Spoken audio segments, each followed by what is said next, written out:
এটা হয়েছে খারকন পাতা।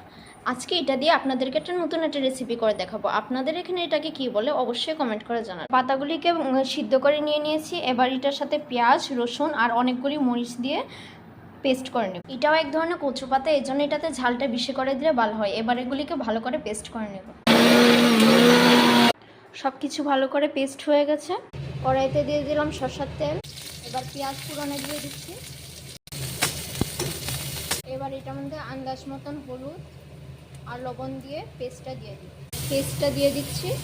এবার এটাকে ভালো করে নেড়ে চেড়ে শুকিয়ে নিচ্ছি, যাতে এটাতে এক ফোঁটাও জল না থাকে। এই রেসিপিটা আমাদের বাঙালি খুবই প্রিয় একটা রেসিপি, আমরা অনেক খেতে এটা ভালোবাসি। আপনারাও এটা খান কিনা অবশ্যই কমেন্ট করে বলবেন। আর আপনাদের এখানে এটাকে কী বলো এটা অবশ্যই বলবেন। এই বাটা ভর্তাটা খেতে খুবই স্বাদ লাগে। এটাকে ভালো করে শুকিয়ে নেব। আমাদের বাটা ভর্তাটা রেডি হয়ে গেছে, ভালো করে শুকিয়ে নিয়েছি। আপনারা খাওয়ানোর সময় অবশ্যই লেবুর সাথে খাবেন, আরও বেশি ভালো